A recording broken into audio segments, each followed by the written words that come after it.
So guys, we'll start with the new chapter, that is simple machines. Now so again in this chapter most of it is all application based only. There is very little that you have to actually mug up or something. So there is basically applications, there are a few drawings and then some numericals are there. Again the numericals are also simple only in this. Most of them are all like formula substitution only. Now see, so those who've seen this movie 3 Idiots, they must be already knowing what do you mean by simple machine. After Amir Khan have explained it quite well what machines are. So basically anything which can make your work easier, faster, simpler for you, that is called as a machine. Now according to your textbook, they have classified it into 4 different types of machine, or rather say like the 4 functions of a machine. So obviously there are more functions, or you can say like more number of machines, but you are going to learn only about a few type of machines. I'll first tell you what are the 4 functions of a machine. The first function is that it can be used as a force multiplier. Okay, it can be used as what? Force multiplier. What do you mean by force multiplier? It's a FM, we call it as in short form. What do you mean by force multiplier? You can apply a force of 10 Newton to lift an object of weight 50 Newton. So with a smaller force you can basically overcome a greater force, that is called as a force multiplier. So for example of this is like those hydraulic jack, or you must have seen your cars are lifted at the garages or at the whenever you want to do servicing or something. So those ones are all force multipliers. Second one is a speed multiplier. So that's the second function, speed multiplier. You can make out from the name only. Speed multiplier means what? You can increase the speed, that is called as a speed multiplier. Like how you have in your cars, you have a gear system. So to move your car the fastest, you have to always put it onto the top gear number 4 or 5. Just like in your cycles, motorcycles, we have a gear system.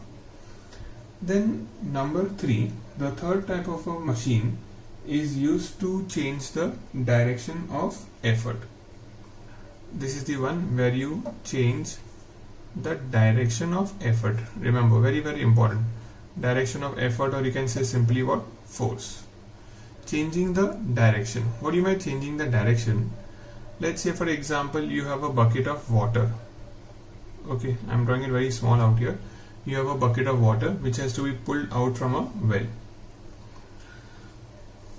So let's assume that Alia Mithai Wala has a well in a house. Okay, it's very difficult to afford a well in a city like Mumbai, but let's assume that Alia Mithai Wala has a well in a house. Now when she's trying to pull a bucket of water out from here, she has to apply the force in what direction? Upwards. Okay, and obviously it is very very difficult for her. But once when Ariti Arora, when she visits her house and she sees that Alia is going through all this trauma, so then she suggests her that Alia, why don't you use a pulley out here? Okay, she advises her to use a fixed pulley. So then Alia gets a pulley installed over here, and second thing, what she can do now, this rope will move over this, and now she has to apply a force in what direction? Downwards. You may zoom that part and see if in case you're not able to see it. So she can apply the force in what direction now? Downwards.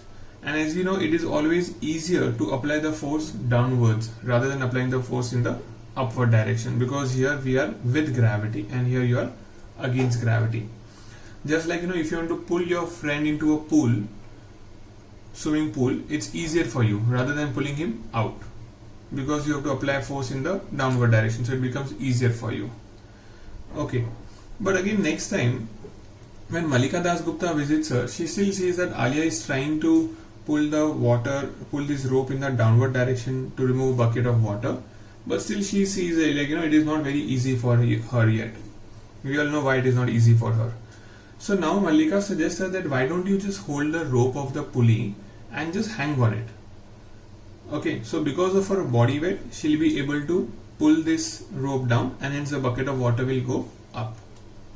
So there are 2 advantages of installing this pulley out here, fixed pulley, that Alia realized.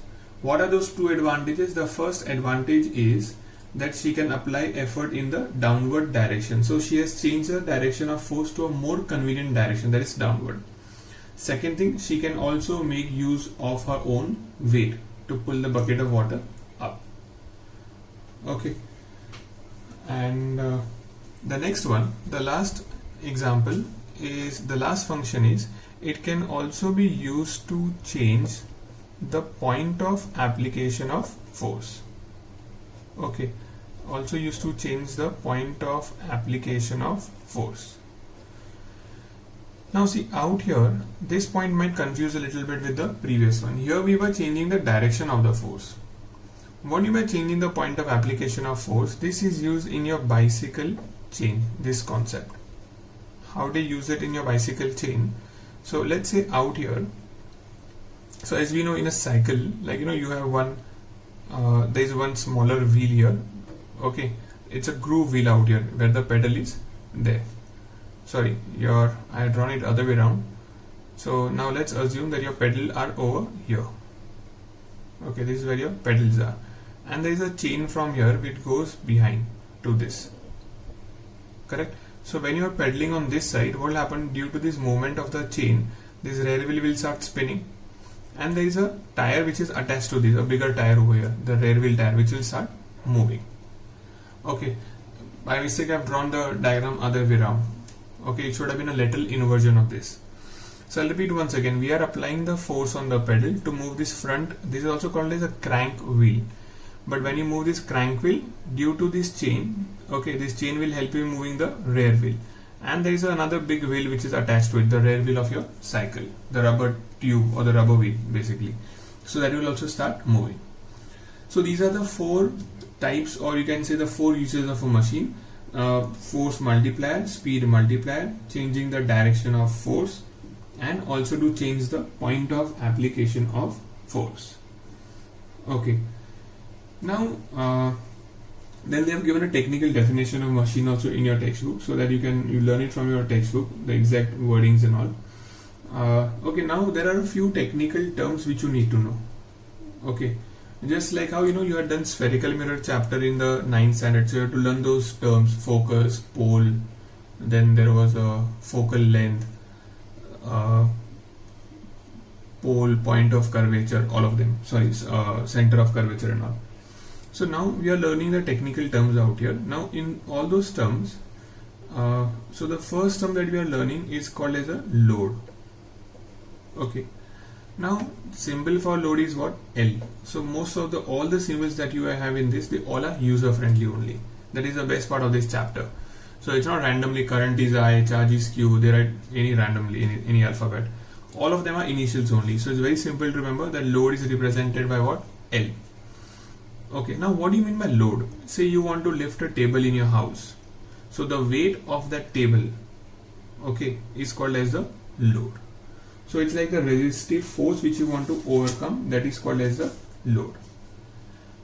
Now second term is effort. Now what do you mean by effort? First, the symbol for effort is obviously what? E. Now what is effort? Effort is what? Basically again, it is the force which is required to overcome the load or to overcome the resistive force. So for example, the force which you will apply on the table to lift it, that is called as what? That is called as a effort. And because they both are force, they will be in what units? Either Newton or kgf. Now third term, the third term which you are doing is mechanical advantage. It is called as mechanical advantage. Okay, this one needs a little more attention. Mechanical advantage. Now again, the symbol of mechanical advantage is little emotional. It's written as again what? Ma. Okay, so that's the symbol of the mechanical advantage. Now what is mechanical advantage equal to? So mechanical advantage is basically the ratio of load to effort. It's a ratio of load to effort. Okay, and because it's a ratio, it will not have any unit. Again, another advantage in this chapter, you don't have to learn any more or any new units out here. So mechanical advantage has no unit because it's a pure ratio. Now if you see, if I cross multiply, what do I get? L is equal to what? MA times the effort. So basically, how much load can you lift? MA times your effort. Okay. Now, another thing to note out here, that if your load is greater than effort, so like load is 100 Newton, effort is 20 Newton, then your mechanical advantage will be what? Greater than 1. If your load is less than the effort, then your mechanical advantage is less than 1. And if your load is equal to effort, then your mechanical advantage is equal to 1. Because L upon E both are equal, so it gets cancelled and become 1. Okay. Now next thing, load is more than effort, so MA is more than 1, and these kind of machines are called as FM. Remember, whenever MA is more than 1, they are force multiplier. Why? You are applying a smaller effort so that you are able to lift a heavy load. Then out here, your MA is less than 1. These are called as SM, means what? Speed multiplier. You are having a lesser, you are having a greater effort. So out here you are applying more effort than the load, but the advantage we have here is what? That it's a speed multiplier. And the third one is that we are just using it to change the direction. Okay, it is only used to change what? The direction of the force. That's the only reason we are using this machine. Okay, later on we'll discuss in more details when we discuss these machines, their examples and all. Then term number 4 is called as a velocity ratio. Again, probably you will not need explanation for this. First, what is the symbol for velocity ratio? VR, initials, correct? As the name suggests, velocity ratio. It means it is a ratio of what? The velocities. So velocity ratio is a ratio of velocity of effort to the velocity of load. Note, is a ratio of velocity of effort to load. This was load upon effort. Okay. Velocity of effort to the velocity of load. But what is the formula of velocity? Remember, displacement upon time divided by displacement upon time. Because velocity is displacement upon time. But time and time will get cancelled. So your formula will become what? dE upon dL. So velocity ratio is equal to dE upon dL. That's the formula for the velocity ratio. Okay. So velocity ratio is defined as a ratio of velocity of effort to the velocity of the load. Now, next term is the work input. Now, to understand work input, we'll take another example. Okay. So let's say out here now, you have a seesaw or a lever. This is called as a fulcrum. I hope you all know what a fulcrum is. It's a pivot about which it can move, like a seesaw basically. So out here, say there is a load L, someone is sitting. Here you are applying an effort to lift it down. That is an effort. Distance from load to fulcrum. Okay, I'll repeat again. Distance from load to fulcrum is called as what? Load arm. It's called as a load arm. We write a short form as LA. Load arm, ARM. Distance from fulcrum to effort is called as what? Effort arm. Okay. Now there are some other terms as I told you. First term is what? What do you mean by work input? So what do you mean by work input? Work input means the work done by the effort on the machine. So basically the work which we do on the machine is called as what? Work input, or the work done by the effort on the machine is called as work input. So out here you can say what will be work input? The effort into displacement of effort, or it could also be effort into effort arm. Then work output is another term. Now what do you mean by work output? So again, the work done by the machine on the load is called as what? Work output. So the work which the machine will do on the load is called as work output. And that is given by the formula L into DL, or load into load arm. You can also do load into load arm. Okay. Then So you can say this was the 5th point, this is the 6th point, and then the 7th point. Now the 7th point is about the efficiency. Okay, now what do you mean by efficiency or percent efficiency? So see, if I am writing only efficiency, then you would write that efficiency as what? Work output upon work input. But if I want to write percent efficiency, then you have to do what here? Into 100. So I'm writing percent efficiency, which is equal to what? Work output upon work input into 100. That's the efficiency. Now actually couple of problems of the efficiency, they were there in the work per energy chapter, if you remember. So they have explained more about it in this chapter, but there were a couple of problems in the previous chapter. So again, will the efficiency have any unit? No, because just a percentage, it's a ratio of work output upon work input. Now tell me, is efficiency ever 100% for any device or any machine? Never. It is never 100%. Why is the efficiency never 100%? Because there is always some amount of friction. Like for example, when we gave an example, when Alia was lifting a bucket of water using a pulley. So she has to, the pulley is not weightless, right? So she has to spend some energy in turning the pulley. She has to pull the rope also upwards. So those are all the extra effort or extra work that she is doing it. Okay, but we still do it because it is an advantage for us. Okay, so now what is the formula for efficiency? It is the work output upon work input into 100.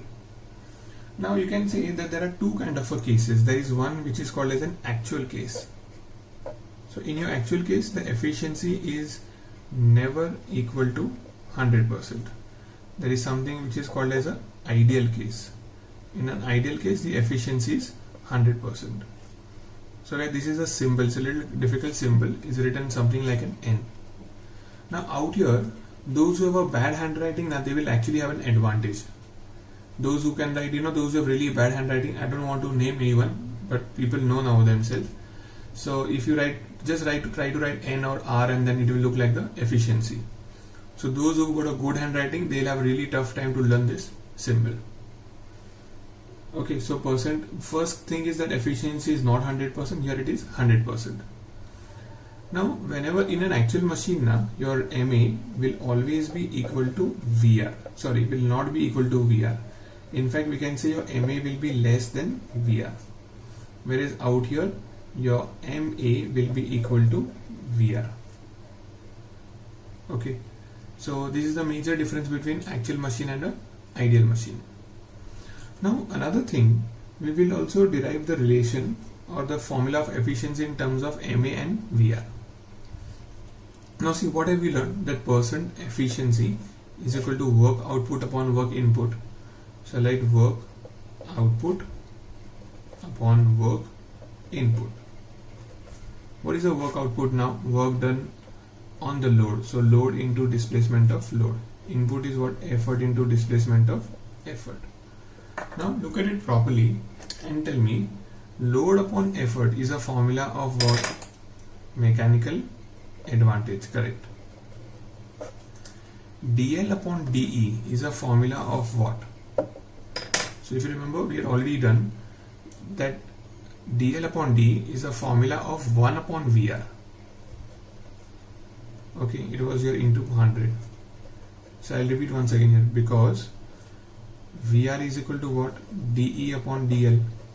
So what will be 1 upon VR? DL upon DE. So efficiency is equal to MA upon VR into 100. Okay. Now, so this is the formula for percentage efficiency. They may ask you to just derive this, which is important. Now, if I say it's an ideal case, in an ideal case, efficiency is what? 100. So 100 and 100 will get cancelled. What will be your MA equal to? VR. So only in ideal case you can say your MA and VR are equal. Whereas in actual case, when the efficiency is not 100%, say efficiency is only 80%. So you can say what? VR is equal to MA into 100 upon 80. So in actual case, your MA will always be less than VR. Okay, I'll repeat once again, this is very, very important. Only in ideal case means when the efficiency is 100%, that time MA and VR are equal. But otherwise in actual case your MA will always be less than VR. Why? Because MA depends upon the efficiency, or it depends upon the friction. Velocity ratio does not depend upon the friction. See, what was velocity ratio? Effort arm upon load arm. So if there is a friction or no, will this length ever change? No. Correct? So that's why your VR will always remain the same. Your VR never changes. Okay. So I'll just make once again this, write down this statement out here, that VR will always remain the same. It will never change. Okay, done. Now next problem. So that was a problem number 8. Sorry, that was formula number 8. Now so everybody is clear, right? Now what do you mean by ideal and actual machine? Then next thing, as I told you, they can also ask you to derive the relation of efficiency, MA and VR. So whatever we've done so far, it's better if you write down, copy down those formulas in your book, notebook or something, or make a formula sheet. Now we are starting with there are two types of machines that you have to learn about. One of them is lever and the other one is a pulley system. There were some more machines earlier, but then all those have been cancelled from the portion. So we'll just discuss right now about the levers. Now see, so they say, according to the textbook definition, lever is a rigid, straight or a bent bar, and it is capable of turning about a fixed axis. What it basically means is a seesaw is an example of that, a scissor is an example of that, a knife, tongs, all of them are example of this levers. Now the levers are classified into 3 categories. Okay, they are classified into 3 categories. So okay, category number 1, 2 and 3. It will be a little difficult for me to fit all of them out here, this classification. Let's see how I can fit. So these 3 levers are called as a class 1 lever, then it is called as a class 2 lever, and the last one it's called as a class 3 lever. So these are the 3 classes of lever. Now there is nothing again to mug up in how to classify these levers and all. You have to be just good at remembering the order. Okay, just try to remember this FLE. Okay, see, try to remember these 3 alphabets in the correct order. That is what FLE. What does FLE mean now? F stands for what? Fulcrum. L for load and E for effort. So fulcrum, load and effort. Okay. Now so what is the difference now? In class 1, the fulcrum is always in between the load and the effort. In class 2, the load is always between the fulcrum and effort. In class 3, the effort is always in between the fulcrum and the load. So it could be FEL or LEF, that doesn't matter. FLE or ELF doesn't matter. Same way here also. Only what is important is what is in between. That determines which class of lever it is. Okay. Now, if you also remember, we have just learned that ideal MA. Okay, ideal MA means what? When efficiency is 100% is equal to what? Effort arm upon load arm. Why? Because your ideal MA is also equal to VR, and VR is equal to effort arm upon load arm. Got it? So that's the formula for MA. So we are going to make use of this logic or this formula in finding the mechanical advantage of some of the machines here. Now let's start first with the class 3 lever. Why I'm doing it this way? It will be easier for you to understand this way. That's why. Now first, as the name suggests, in class 3 lever, what is the arrangement? So if you notice first, what do you have over here? Load. In what direction load will be? Always downward. Your fulcrum is out here at one of the end. Now tell me, this, let's say this is your lever, there is a fulcrum here and the load is pulling it downwards. How will you fix it now? How will you make it horizontal? You'll have to apply a force in the upward direction. So at this point you are going to apply the effort here. Clear? So that's your effort. Remember, effort has to be always in between because the fulcrum and load are at two different ends. So effort has to be in between only. There's no doubt about it. Now, if you look at this distance, this is called as what? Effort arm. If you look at this, what is this called as? Load arm. Okay, arm, ARM, that's a length. Again, you can notice over here that your effort arm is lesser or shorter than the load arm. If effort arm is shorter than the load arm, it means your mechanical advantage is less than 1. If an MA is less than 1, these are called as what? SM, meaning what? Speed multiplier. What are example of these now? So the tongs are an example of this class 3 lever. Now, if you are wondering how tongs is an example of this class 3 lever, see, I'll make one drawing and I'll show you. In a class 3 lever, say for example, like there are different types of tongs: ice tongs, fire tongs, sugar tongs. Okay, so usually when you go for a buffet, breakfast or lunch, you must have noticed they keep those tongs next to those rasagullas and gulab jamun, puri, khaman, dhokla and all. So what we basically do is we try to lift a load from here, whatever is our object. So the load will be in this direction. That's a normal reaction force, right? So that's why load will be in this direction, whereas we apply the effort in the middle. Okay, also called as chimta to make chapati or those kicha papad and all that. People use those chimtas also. So this one is called as a class 3 lever. You look at this now. These are fulcrum, effort is in between and the load is at the farthest end. So that's why it is called as a class 3 lever. See, this is how you're going to use it. That's your load, your effort is here actually, and this is your fulcrum. Okay. Now next machine is a class 2 lever. So in a class 2 lever now, look at this arrangement now out here. Where is the load? In the middle. So this is your load in the downward direction. Your fulcrum is again at one end out here. Where is your effort? Your effort will be other end, but this time it will be in the upward direction. Remember, these arrows are very important. Without the arrows you will not get the marks. You have to specify in which direction applying the effort. Again, distance from fulcrum to load is called as what? Load arm. Distance from fulcrum to effort is called as what? Effort arm.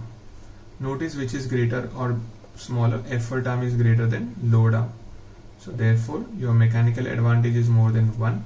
It's an FM. Correct? So what are the example of this one now? There are two examples, nutcracker. Okay, there are many. I'm giving two simple examples, nutcracker and a lemon squeezer. Okay, be careful. A lot of time people mess up in this example. They write lemon cracker nut squeezer. So don't do that mistake. Second thing out here, example of this is what? Tongs. Now again here what happens, when the examiners ask, give two examples of class 3 levers, there are some smart kids, they write, there are 3 examples. They write fire tong, ice tong, sugar tong. Remember, all of them will be considered as one example only. So you cannot write that. Got it? I'll repeat once again. Tongs will be considered as only one example. Do not write them as 2 different examples. Okay, there are some more examples, but we'll discuss them later on. For now, you learn only tongs. You'll get confused otherwise. That's why. Now, how nutcracker is used. So see out here. Look. This is, say, our again what? Fulcrum. Okay. Now, the nutcracker is, or the lemon, if you want to squeeze, you keep it over here. So that's your load. And the effort is where? Out here at the farthest end. That's your effort. So fulcrum, load and effort. Again you can see your load arm is shorter, effort arm is longer. So it's a force multiplier machine obviously. Clear? Now we have to discuss class 1. Now since there is no place for class 1 to be done here, I am doing class 1 behind this page. So now we are discussing the class 1. Now in class 1 there are actually 3 different possibilities are there. Okay, that's why I took class 1 last. there are three different possibilities in the class 1 lever. One more thing, there also is called as class 1, class 2, class 3. You cannot call them as first class, second class and third class. Only third class people now do that. They call them as first class, second class, third class. They're always called as class 1, class 2, class 3 only. Now in class 1 lever, the first case I'll tell you. Say in the first one, what was the arrangement we had written over there? Let me check. I had written LFE, meaning what? Your load is out here, so that's your load. Okay, then let's say out here there is a fulcrum. In this case, what will be the direction of the effort? Think about it. So if you guess that the direction of effort will be downwards, you are correct. Because if you remember, you have to just arrange this, balance it basically. So if load is going to pull it down, you have to apply effort on the other side to balance it again. So this is the direction of the load and the effort. Now let's look at the load arm. This is your load arm, that's your effort arm. As we can see, your effort arm is less than the load arm. Mechanical advantage is less than 1, and it's a speed multiplier. Example of these are what? Scissors. So a lot of schools they accept scissors, but in some schools they want you to specifically write a Taylor scissor only. Why they want you to write only Taylor scissor? Because let's say for example, this is your fulcrum, that's your effort. So you can see our effort arm is shorter and our load arm is what? Longer over here. Look, this is the load arm from fulcrum to load. This is your effort arm, and that's why we say that this is a class 1 lever, because fulcrum is in between, but it's a speed multiplier. How it's a speed multiplier? Like if you've seen, usually a craft paper, the scissors for craft papers, they have a short handle and longer blades. What's the advantage? In one shot only you can cut a longer length of the paper, that's why.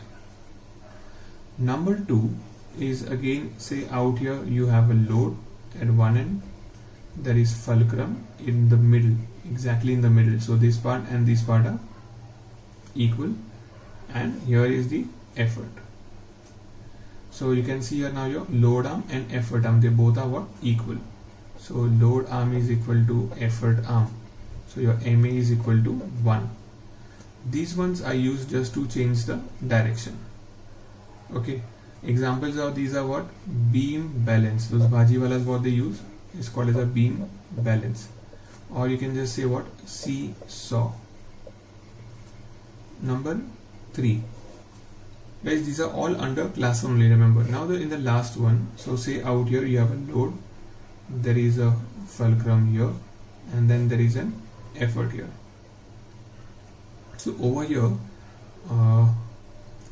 again if you notice here, this is your load arm here, that's your effort arm, and you can see your load arm is, effort arm is what? It's longer than the load arm. So it means that your mechanical advantage is more than 1. These ones are called as FM, means what? Force multiplier. Clear? And example of this is, you can say pliers, like the metal sheet cutters. So you can say pliers or even shears. How is this a force multiplier now? So let's say this is the reverse of what we did in the scissors. So out here there is a fulcrum. Okay, we are applying the effort at this farthest end over here, and the load is at this end out here. Correct? So you look at, this is your effort arm and that's your load arm. So effort arm is longer than the load arm. Correct? And that's why it's a force multiplier, class 1 lever. So this is about the classification, and then there are many examples in your machines. Now see, I'll tell you what is one difficult part in this chapter. So when you read now, like now see, every machine can be used in different ways by different people, right? For example, if there is a bottle opener, I don't know if you've tried, you can open a, you can use or open a bottle, the crown of a bottle in different ways. So okay, but we will be following everything according to the concise only. So what you have to do is, whatever concise tells you, you have to use that only as a machine. irrespective of whatever is given, like however you can use it. So there are certain things which can be used in 2-3 different ways, but we will always follow what, as I told you, we'll follow concise only. So if in concise they have said that particular machine is a class 1 or class 2, we will use it as a class 1 or class 2 only. Okay, I think I'm trying to zoom it, but it will not be clear for you all to read these pictures. Okay, let's see. You all can do one thing, you all can read it yourself. They have shown the different. Okay, now I think it's clear. So we will try doing this now. Okay, see, now there are a few machines out here right now, what we are doing. So now the first machine, if you look at it, is a pliers. So if you can make out from this picture in a plier, these all machines are class 1 lever only. First of all of them are class 1.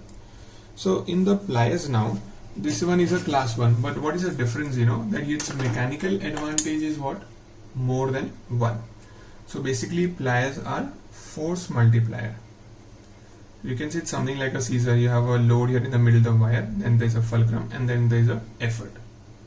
Spade turning soil. Spade turning soil. So when you're turning the soil, then it is a class 1 lever, and again it's a force multiplier right now while turning. Remember that action is important. If you write just spade, it's wrong because it can be used in different ways. So you have to mention the action, turning. Shears are metal sheet cutters. They are also FN. Seesaw are not a force multiplier nor a speed multiplier. They are used to change the direction. If you ever try to open the lid of any dabba or something, a spoon used to open the lid is also a force multiplier. Crowbar is an example of, again, FM. Very important example from your exam point of view also. Then scissors are speed multiplier, like to cut cloth or paper. So the blades are longer than the handle. Claw hammer is again force multiplier, like once you've nailed and you want to remove those nails, we make use of this claw hammer. And the handle of water pump is also a force multiplier. So out here the handle which will turn down, that is a effort arm. Okay, the load arm is this is your load arm, and the load is the water which has been pulled from down. Okay, now there are some examples which are there. I mean, they have given here in the textbook over here, but they have not been given in the picture. Okay, I'll show you here. Okay, so those ones I have underlined in the textbook, if you notice now. So see, I have given here a beam of a physical balance, so beam balance basically, and a catapult. So for catapult there are a lot of controversies. There are class 1, class 2, class 3 catapult also, but your textbook says it's a class 1. So as I told you, whatever your textbook says, you have to stick to that only. So they say it's a class 1 lever, it is a class 1 lever. Okay, now next one, you can see this oar of a boat. So oar of a boat is a class 1 lever. But out here, which kind of oar? Those oar which have a long handle. See, so there are two types of oar, long handle and short handle. So if you went for a boating, ever gone for a boating, these are the handles they use. So rowing a boat with a long handle oar is a class 1 lever. Then what do you see out here? Look, next one. These are the class 2 levers now. So first one is a bottle opener. Then there is a nut cracker, a bar to lift load. Sometimes to move the heavy stones or something, they make use of this logic, this bar. And then there is a wheelbarrow. So usually you will see, like when they shift the, on the construction sites to move like sand from one place to other place, they make use of this wheelbarrow. Even those BMC guys, sometimes they make use of this for the garbage and all. So again, these are the pictures that they have given. All of them are obviously force multipliers because they are class 2 levers. Okay, but there are a couple of them which are important, but the pictures are not given to us. So read those examples also properly. I'll tell you ones which are not given down. One of them is what? A lemon crusher, a paper cutter, mango cutter, the season now. Then there is a door which you open or close, raising the weight of human body on toes. So when you're trying to do that exercise for your calf, that is a class 2 lever. Okay, so these are all the examples of class 2 levers. All of them are what? Force multipliers. Okay, now next one is the class 3 levers. So we'll discuss the class 3 levers now. So here you have the class 3 levers. What you may have foot treadle, in your cars you have that foot for the accelerator, so that's called as a foot treadle. Okay, now so you can see here where you will keep your heel out there, that's your fulcrum. Where you'll push with your toes, that's your effort, and that wire which is pulling something else from inside, that's a load. These are the tongs, how we use it. Then there is a knife. Now see, again for knife, different people have different way to cut the vegetables or cake or bread or something, but this is how they are expecting you to cut. Like for example, when you're cutting a cake or something, then this is your load, the effort is out here, correct, and the fulcrum is there in your hand. You can see that's a very small, out there, if you can see they've written F out there. Then next one is a spade lifting a load. So I told you last time it was turning the soil, and here it is lifting soil or lifting a load. Then it becomes a class 3 lever. Okay, again out here there are some of them which are not given in the picture. I'll tell you which ones are not given. So the one of them is the forearm used for lifting a load or the bicep muscles. Then they have given sugar tongs and fire tongs differently here, but remember your schools don't accept, so you confirm with your school teacher if they accept it. Then fishing rod, again very important example where people mess up with this also. Again see, fishing rod different, or people can use it in different ways, but according to your textbook it's a class 3. So as I told you, you have to stick to your class 3 only. Look at the next picture that I have marked it as a googly now. So this one is about these machines what we are using. This is about those when you go river rafting. So when you go for river rafting, they give you a very short oar, and usually there are pedals on both the ends. You have to move left, right, keep on doing that. If you've seen, there are also those narrow boats are there in Kerala, those kayaks I think they are called as. So when they do those water races, they have those small oars are used. So these are basically speed multiplier. Okay, again check properly, there's a fulcrum, effort, load, they've explained C. So you'll get it why it's a class 3 lever. Okay, then look at this picture, the little scary picture out here. Okay, nodding action of head. So when you're nodding your head, it's your class 1 lever. How? The joint in the neck, that's a fulcrum. The weight of your face, like from your jaw and all, that's a load. And the muscles which you're using from behind. So if you keep your hand behind on your neck and you move your neck up and down, you will feel there are those muscles which contract and relax. So that's your effort. Then next one is, we already discussed, is raising weight of your body on your toes. So fulcrum is the toes, your heel is the load. Okay, not the heel, the center between the toes and the heel is your load. That's your center of gravity. From where your center of gravity will pass. And your last, you can see like the calf muscles, there is a effort. Same thing here when you're raising a load with your palm. So when you're raising that load, okay, on your palm, so that's a load. Fulcrum is that elbow joint, and remember the effort is in between them. A lot of people feel that the effort is here because those muscles pop out over here, but that's not your effort. The effort is there in between. It's just that all these muscles go and they relax over there, so you feel that a lot of people have the confusion, they feel effort is here. Effort has to be always between load and fulcrum, because this is your lever. You got it? This part is your lever. We are talking about this as a lever.